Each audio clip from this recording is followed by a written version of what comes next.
ఉత్తమ్ కుమార్ రెడ్డి గారు కూడా చెప్పినారు. కులగణన మీద మంత్రివర్గ ఉపసంఘాన్ని వేసింది మేము అధ్యక్ష. మా ప్రభుత్వం 1931లో చేసిన కులగణన మళ్ళీ ఎప్పుడు జరగలే. మండల్ కమిషన్ 52% బీసీలను గుర్తించి 27% రిజర్వేషన్లను రికమెండ్ చేస్తే ఆ 27% రిజర్వేషన్లు బలైన వర్గాలకు మొదటిసారి వచ్చింది. మండల్ కమిషన్ కూడా నిర్ధారించింది 52% బీసీల లెక్క. చంద్రశేఖరరావు గారు చేసిన సమగ్ర కుటుంబ సర్వేలో 21% బీసీలు అన్నాడు, 51% బీసీలు అన్నాడు, 18% ఎస్సీలు అన్నాడు, 10% ఎస్టీలు అన్నాడు, 12% మైనారిటీలు అన్నాడు. ఇవన్నీ లెక్క కట్టి ఓసీలు 21-22% చెప్పి మొత్తం ఒక లెక్కేసి 100% అని పెట్టిండు. మైనారిటీలకు సపరేట్ లెక్క చూపించలేదు అధ్యక్ష. 51% బీసీలను చూపించిండు, 18% ఎస్సీలను చూపించిండు 79%, 21% ఓసీలను చూపించిండు 90%, 10% ఎస్టీలను చూపించిండు 100%. ఆయన ఇచ్చిన లెక్క ఇది అధ్యక్ష.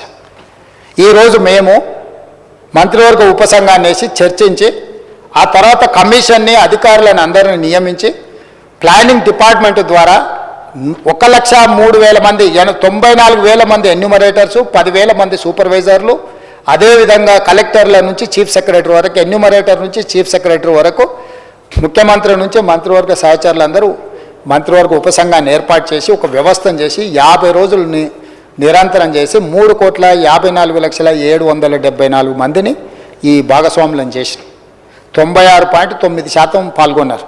3.1% పాల్గొనాలి. వాళ్ళకు కూడా రెండో అవకాశం ఇచ్చినాం.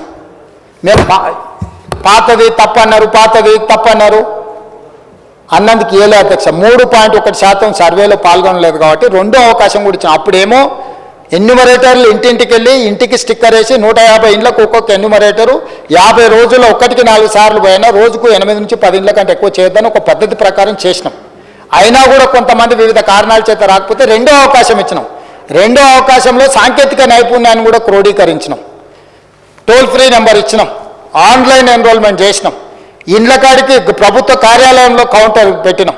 టోల్ ఫ్రీ నెంబర్ చేస్తే మీ ఇంటికి అధికారిని పంపిస్తామని చెప్పి అన్ని రకాలుగా చేసినాం. దాని మీద మీరు పబ్లిక్ చేయలేదు డాక్యుమెంట్ అంటాడు. పిచ్చి పట్టిందా అధ్యక్ష? బీఎస్సీకి వచ్చింది కదా అధ్యక్ష. మీ అధ్యక్షతనే బీఎస్సీలో 17 తారీఖు నాడు కులగణన మీద చర్చ పెట్టాలి, సభలో నిర్ణయం తీసుకోలేదా మంత్రి గారు శ్రీధర్ బాబు గారు? 18 తారీఖు నాడు ఏబిసిడి వర్గీకరణ మీద చేయాలని నిర్ణయం తీసుకోలేదు, ఆల్రెడీ షెడ్యూల్ అయింది కదా. గతంలో సభలో చర్చించిన, సభలో వివరాలు పెట్టినాం. మళ్ళీ ఎంఐఎం నాయకుడు అక్బరుద్దీన్ ఓవైసీ గారు వాటి వివరాలను కూడా సభలో పెట్టండి అంటే ఎస్ డెఫినెట్గా ప్లే చేస్తామన్నాం. 17 తారీఖు నాడు కులగణన మీద, 18 తారీఖు నాడు మాదిగ ఉపకులాల వర్గీకరణ మీద సభలో చర్చ చేయాలని ఆల్రెడీ షెడ్యూల్ అయింది కదా అధ్యక్ష. తమరే రిలీజ్ చేసిరు కదా. మళ్ళీ పెట్టలేదని మాట్లాడతాడు ఏంది అధ్యక్ష? నోరు తెరిస్తే అబద్ధాలేనా? కుటుంబం అంతా అబద్ధాలు చెప్పే బతుకుతారా అధ్యక్ష? పొద్దున్నే అన్నం తింటారా, అబద్ధాలు తింటారా అధ్యక్ష వీళ్ళు? అంటే అబద్ధాల మీద జిఎస్టీ లేదని చెప్పి ఎంతైనా మాట్లాడతారా అధ్యక్ష?